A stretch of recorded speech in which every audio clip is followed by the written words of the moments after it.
সুজন পাতিয়ার ঘাটের উপরে দুটো কাঁথা আছে। আর এখানে আপনারা তো জানেন কি নকশি কাঁথার মাঠটা খুব একটা দুঃখের একটা গল্প, সুজন পাতিয়ার ঘাটও খুব দুঃখের একটা গল্প। কিন্তু উনি আমাকে একদিন বললেন কি আমার দুঃখের গল্প জানি, আমি তো শেষে এটা তো সুখী করতে পারি না, গল্পটাকে তো বদলাতে পারি না, কিন্তু আমি মৃত্যুর ছবিটা দিব না। তো এখানে আমি যখন যে কেউ দেখে যদি গল্পটা না জানবে না যে আসল গল্পটা কি দুঃখের। তাছাড়া উনি মোগল আমলের কিছু ছবি করেছেন, ব্রিটিশ আমলের উপরে ভিত্তি করে কয়েকটা ছবি করেছেন। আর এইগুলো এখন মুশকিল হয় কি আমাদের তো এখন এটা বিভিন্ন জায়গায় ছড়িয়ে ছিটকে আছে, কিন্তু ব্রিটিশ আমলের উনি একটা করেছেন, একটা হচ্ছে জর্জিয়ান, একটা হচ্ছে ভিক্টোরিয়ান। ওখানে যা অত্যাচার করতো, এখন কাঁথাটা হচ্ছে সুন্দর, যদি এটা মানে খুব ভায়োলেন্ট হয়, এখানে মৃত্যুর ছবি হয়, মানুষ তার বেডরুমে বা বোর্ডরুমে রাখবে না। কিন্তু ওখানে যদি আপনারা লক্ষ্য করেন যে ব্রিটিশরা আমাদের উপরে কীরকম অত্যাচার করেছে, ওটা সুন্দরভাবে ফুটে আসে। ওখানে যেমন একটা ট্যাক্স কালেক্টরের ওখানে একটা ছবি আছে, কিভাবে সে গরিব চাষির উপরে অত্যাচার করছে। তাছাড়া উনি বাংলার পল্লী জীবনের অনেক ছবি করেছেন, নবান্নর উপরে ওনার কয়েকটা ছবি আছে। সেই সময় যখন উনি পুরোদমে কাজ করতেন, ওনার নকশি কাঁথা ট্যাপেস্ট্রিগুলো খুব চাহিদা ছিল। আমাদের দেশে যদি কোনো মেহমান আসতো, স্টেট গেস্ট আসতো, তাকে সুরাইয়া রহমানের ট্যাপেস্ট্রি দেওয়া হতো। কেউ বাইরে গেলেও ওরা উপহার হিসাবে সুরাইয়া রহমান নকশি কাঁথা ট্যাপেস্ট্রি নিয়ে যেত। যখন ইউএস এমবাসি নতুন বিল্ডিং হলো, তখন ওনাকে কমিশন করা হলো স্পেশালি ওই ওপেনিং সেরেমনির একটা নকশি কাঁথা ট্যাপেস্ট্রি যেন করেন।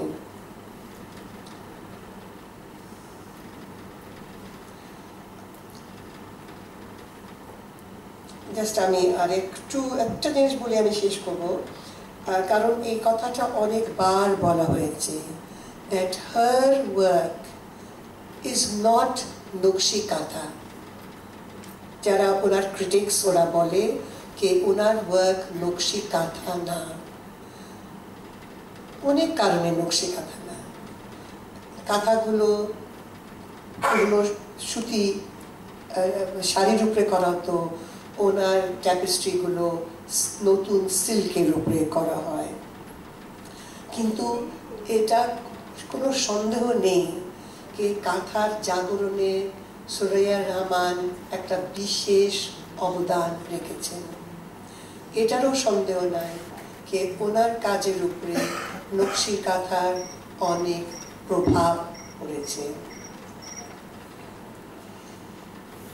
শেষে আমি বলবো যে বাংলাদেশ টেক্সটাইল আর্টে যেমন রাশেদ চৌধুরী তার ট্যাপেস্ট্রির জন্যে একটা স্থান করেছেন, সুরাইয়া রহমানও ওনার নকশি কাঁথার ট্যাপেস্ট্রির জন্য একটা স্থান অর্জন করেছেন, দেশে না বিদেশে। আমি আশা করব যে দেশেও ওনার কাজ স্বীকৃতি পাবে আর আরও মানুষ ওনার কাজ জানবে। আমি ক্যাথিকে ধন্যবাদ জানাই যে উনি সুরাইয়া রহমানের একটা কাজ বাংলাদেশ জাতীয় জাদুঘরকে উপহার দিয়েছেন। মানুষরা জানবে যে আমাদের আগেকার কাঁথা ছিল, এখন নতুন ধরনেরও নকশি কাঁথার ট্যাপেস্ট্রি হচ্ছে। আপনাদের সবাইকে অনেক অনেক ধন্যবাদ। ধন্যবাদ ডক্টর নিয়াজ জামান। একটা বিশেষ অনুরোধ আপনাদের সকলকে, যখন ছবিটির স্ক্রিনিং চলবে আপনারা কেউ ক্যামেরা ব্যবহার করতে পারবেন না। You're not allowed to use camera while the movie is being screening. এবারে প্রধান অতিথির ভাষণের জন্য আমি মঞ্চে আমন্ত্রণ জানাচ্ছি সংস্কৃতি বিষয়ক মন্ত্রণালয়ের মাননীয় মন্ত্রী জনাব আসাদুজ্জামান নূর এমপিকে।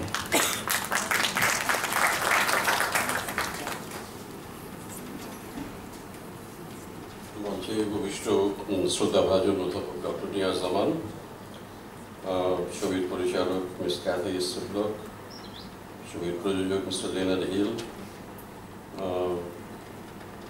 আমাদের জাতীয় জাদুঘরের সম্মানিত মহাপরিচালক এবং যিনি আজকে আমাদের কাছে উপহার দিলেন মিস্টার সুধী মণ্ডলী, সবাইকে আমার শ্রদ্ধা, প্রীতি এবং শুভেচ্ছা জানাচ্ছি। একটু পরে যে ছবিটা আপনারা দেখবেন থ্রেড, তাতে শিল্পী সুরাইয়া রহমানের সম্পর্কে আপনারা সম্যক ধারণা পাবেন। মানে তার সম্পর্কে খুব বেশি কিছু বলার প্রয়োজন আছে বলে মনে করছি না। শুধু আমি যেটুকু বলতে চাই যে আমি তাকে ব্যক্তিগতভাবে চিনতাম। তিনি হয়তো আমাকে মনে রেখেছেন কিনা জানি না, কারণ তখন আমি যখন বিশ্ববিদ্যালয়ের ছাত্র, পল্লী কবি জসিমউদ্দিনের তৃতীয় সন্তান, সে আমার খুব ঘনিষ্ঠ বন্ধু ছিল। ফলে ওই বাড়িতে আমি প্রায়শই যেতাম, কমলাপুরের বাড়িতে, সেখানে উনি আসতেন এবং জসিমউদ্দিন সাহেবকে আমরা তখন বন্ধুত্বের সূত্রেই খালু রাখতাম। তো দেখতাম যে ঘন্টার পর ঘন্টা তিনি তার সঙ্গে গল্প করছেন। আর কবি জসিমউদ্দিন খুবই আড্ডাবাজ মানুষ ছিলেন, গল্প করতে খুব ভালোবাসতেন এবং ফলে আমরাও সেই গল্পে অংশগ্রহণ করতাম। তখন তাকে চিনতাম, তার কাজ সম্পর্কে একটা ধারণা হয়েছিল। কিন্তু যা হয়, তখন আমরা বিশ্ববিদ্যালয়ের ছাত্র, আন্দোলন, রাজনীতি এগুলো নিয়ে বেশি ব্যস্ত, ফলে হয়তো এইদিকে মনোযোগটা আমাদের একটু কম ছিল। এটা স্বীকার করেই গেছি, হয়তো সেটা আমরা ভুলই করেছি। কিন্তু তখন যেহেতু পাকিস্তান বিরোধী আন্দোলন, আমি যে সময়টার কথা বলছি সেটি আমাদের খুবই একটা উত্তাল সময়ের মধ্যে দিয়ে যাচ্ছি। 67, 68, 69, 70, তখন আমরা বিশ্ববিদ্যালয়ের ছাত্র। তো ফলে ওই তার কাজ নিয়ে দেখেছি ওই সময়, তার সঙ্গে কথাও বলেছি। তাকে আমরা সবাই খুব অন্য চোখে দেখতাম যে এই মানুষটি একটা সাধনার মধ্যে দিয়ে যাচ্ছেন। আর পল্লী কবি তো ছিলেনই, খুবই সহজ সরল একজন মানুষ। তো ফলে একটা ভালো সময় ওনার সঙ্গে কেটেছে আমাদের। আমার হয়তো মনে নেই, তখন আমার দাড়ি ছিল না, তখন না চেনারই কথা। তো আজকে অনেক বছর পরে তাকে নিয়ে একটি অনুষ্ঠান হচ্ছে, যে আমার খুবই ভালো লাগছে। তিনি থাকতে পারলে খুব ভালো হতো। আমরা জানি যে তিনি খুব অসুস্থ, আমরা তার কামনা করি তিনি সুস্থ হয়ে উঠুন, প্রার্থনা করি। আমাদের লোকশিল্প নিয়ে তো আমরা অনেক কথাই বলছি ঠিকই, কিন্তু লোক সংস্কৃতি শিল্পটাকে রক্ষা করা কিন্তু আমাদের জন্য একটা বড় চ্যালেঞ্জ হয়ে দাঁড়িয়েছে। আমরা সারা বাংলাদেশে কতজন লোকশিল্পী আছে, কি ধরনের লোকশিল্প আছে, সেগুলো কিন্তু আমরা এখনো কোনো সত্যিকার অর্থে বিশদ তালিকা প্রণয়ন করতে পারিনি। এই কাজটিতে আমরা শিগগিরই হাত দিতে যাচ্ছি। আমাদের একটি প্রতিষ্ঠান আছে, কারুকলা ফাউন্ডেশন, যার মূল দায়িত্ব হলো এই কাজগুলো করা। বিসিক বলেও আমাদের বাংলাদেশ ক্ষুদ্র শিল্প সংস্থা বা কর্পোরেশন সংস্থা আছে, তাদেরও এই কাজগুলো করার কথা। কিন্তু যে কোনোভাবেই হোক, এই কাজগুলো যেভাবে হওয়া উচিত ছিল সেভাবে হয়নি। আমরা এখন চেষ্টা করছি কিছু নতুন নতুন উদ্যোগ নিতে। আর কিছু প্রমাণ নিশ্চয়ই আপনারা পেয়েছেন। শিল্পাচার্য জয়নুল আবেদিনের একটি স্বপ্ন ছিল যে ওই সোনারগাঁয়ে কারুকলা ফাউন্ডেশনের যে চত্বর আছে, সেখানে একটি কারুশিল্পীদের একটা বসবাস করার জন্য একটি জায়গা তিনি নির্ধারণ করেছিলেন এবং কারুশিল্পী পল্লী তিনি সেখানে গড়ে তুলতে চেয়েছিলেন। সেটি আবার আমরা আবিষ্কার করলাম যে আঞ্চলিক কিছু সমস্যার কারণে, দ্বন্দ্বের কারণে সেখানে শিল্পীরা ঢুকতেই পারছে না। তো সেখানে ব্যবসায়ীরা ঢুকে পড়ার চেষ্টা করছে। তো সেটাকে আমরা আপাতত ঠেকিয়েছি এবং শিল্পীদের সেখানে যাতে আমরা নিয়ে আসতে পারি, তারা যাতে সেখানে বসে তাদের শিল্পকর্ম নিয়ে কাজ করতে পারেন, সেটি আমরা চেষ্টা করছি। সেখানে আমাদের যারা কাঁথা শিল্পী আছেন, যারা জামদানির শিল্পী আছেন, যারা মাটির কাজ করেন, কাঠের কাজ করেন, সেই ধরনের মানুষদের আমরা নিয়ে আসবার চেষ্টা করছি। আশা করছি আমরা এই বছরের শেষের দিকে আমরা এটি চালু করতে সক্ষম হব। আমি তো অধ্যাপক নিয়াজুজ্জামান কাঁথা শিল্প নিয়ে যা বলেছেন, এটি নিয়ে আমার আর বলার কিছু থাকে না। তবে আমার মাঝে মধ্যে আমার যেটি অস্বস্তি লাগে যে আমরা যখন কাউকে উপহার দেওয়ার জন্য কাঁথা কিনতে যাই, যেসব দোকান থেকে কিনি, দেখি সবগুলো একই রকম। একটি ছোটো, কোনোটা মাঝারি, কোনটা বড়। তার মানে একটু ফরমাইশি কাঁথা। একজন বলে দিচ্ছেন যে ছবিগুলো এভাবে আঁকবে, শিল্পীরা সেভাবে কাঁথাটা বুনছেন। কিন্তু পল্লী কবির লেখায় যেটা পড়েছি যে আমাদের কাঁথা হলো আমাদের গ্রাম বাংলার যে মেয়েরা আছেন, মায়েরা আছেন, তারা তাদের সুখ দুঃখ আনন্দ বেদনা, তাদের কল্পনা, তাদের অনুভূতি অনুভব তাদের কাঁথার মধ্যে প্রতিফলিত করতেন। কবি জসীমউদ্দীনের লেখার মধ্যেই আছে যে সুতোর সঙ্গে চোখের পানি মিশে একাকার হয়ে যাচ্ছে। তো এই যে সেই শিল্প হয়তো এখন আর খুঁজে পাবো না আমরা, কারণ এখন একটা নতুন শব্দ বাজারে চালু হয়েছে সারা বিশ্বেই, সেটার নাম হলো ক্রিয়েটিভ ইকোনমি। তো ক্রিয়েটিভ ইকোনমির জন্যে মানে এটাকে কি বলবো, ভালো মন্দ দুটো দিকই আছে। তো ক্রিয়েটিভ ইকোনমির দৈন্য প্রতাপে এখন সব শিল্প একই রকম হয়ে যাচ্ছে। আমি এবার সম্প্রতি এডিনবরাতে একটা কনফারেন্সে আমি বলেছিলাম, সেখানে সব উন্নত দেশের লোকগুলো প্রতিনিধিরা ছিলেন, আমরাও আমাদের দেশের এই ধরনের অর্থনীতি যাদের সেই দেশের মানুষেরাও ছিলেন। তো তারা ক্রিয়েটিভ ইকোনমির কথা খুব বলছিলেন যে কীভাবে সৃজনশীল শিল্পকে থেকে কীভাবে আয় উপার্জন করা যায়। তো আমি বললাম যে দেখুন, আমাদের যে বাউলেরা যখন গান করেন এবং তার চোখ দিয়ে দরদর করে পানি পড়ছে, এটাকে আমি কিভাবে ক্রিয়েটিভ ইকোনমিতে রূপান্তরিত করবো আমি জানি না। এটা আমি বললাম যে তো আপনাদের সঙ্গে আমাদের কিন্তু কতগুলো মৌলিক পার্থক্য আছে। তো সেই পার্থক্যগুলো তুলে ধরার চেষ্টা করেছিলাম। তারা পরবর্তীকালে অবশ্য আমাদের এই দৃষ্টিভঙ্গিটাকে খুবই প্রশংসা করেছেন যে আসলে শিল্পের সঙ্গে যে হৃদয়ের যোগাযোগটি আছে সেখানে সবসময় সেটিকে আর্থিক মূল্যে বিচার চলে না। তো এই কথাটি আমরা যদি মাথায় রাখি তাহলে আমাদের সব শিল্পই মোটামুটি রক্ষা পাবে। আজকে একজন বিদেশিনী যেভাবে আবেগের সঙ্গে আমাদের কাঁথা শিল্পকে বা এর এর এর শিল্পী সৈয়দ রহমানের আবেগকে তিনি যেভাবে ধারণ করলেন, আমরা যদি সেভাবে তাকে ধারণ করতে পারি সেই আবেগ নিয়ে, তাহলেই মনে হয় আমাদের শিল্পটা রক্ষা পাবে। এবং পাশাপাশি যে অর্থনীতির বিষয়টি আছে সেটি তো থাকবেই, এবং সেটিকে আমাদের আবেগ, আমাদের কল্পনা, আমাদের ঐতিহ্য সেটাকে ধারণ করেই কিন্তু আমাদের অর্থনীতিটাকে মাথায় রাখতে হবে। শুধু অর্থনীতি যদি সেখানে প্রধান হয়ে দাঁড়ায় তাহলে এটি রক্ষা পাবার সম্ভাবনা একটু কম বলে আমার মনে হয়। বিশেষ করে ইদানিং আমরা যেসব এই বিভিন্ন আউটলেট থেকে যেগুলো কিনি সেগুলো দেখে আমার তাই মাঝে মধ্যে মনে হয়।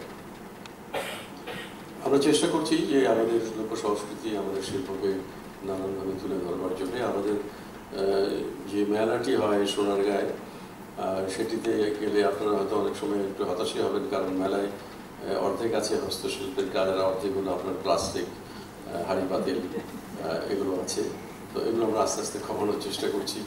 আগে ওখানে পিকনিক হতো, সেটি আমরা বন্ধ করেছি। তো এক পাশে শিশুদের জন্য একটা পার্ক ছিল, আমি সেটা নিয়েও খুব তর্ক বিতর্ক হয়েছিল যে শিশুরা এখানে এলে আনন্দ পেলে কী অসুবিধে। তা আমরা যেটা যুক্তি দেখিয়েছি যে এটা তো জাদুঘর, এখানে এসে যদি সে ওই পার্কের দোলনায় ঝুলতে বা ওই চৌকিতে উঠতে বেশি ব্যস্ত হয়ে যায় তাহলে জাদুঘরে কখন ঢুকে আসে, জাদুঘরের প্রতি তো আগ্রহ থাকবে না। তার জন্য আলাদা শিশু পার্ক হতে পারে, সেটাতে আমাদের কোনো আপত্তি নেই।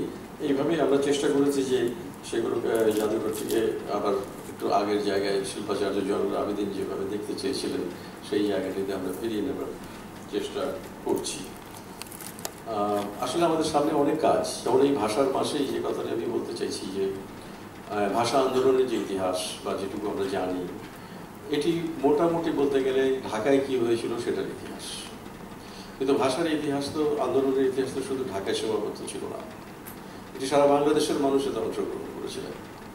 আমার খুব হালকা হালকা স্মৃতি আছে, আমি ছোট্ট শহরে বড় হয়েছি, সেখানে মিটিং মিছিলের কথা আমার মনে আছে, আমার বাবাকে গ্রেপ্তার করে নিয়ে গেছিল সেটা আমার মনে আছে।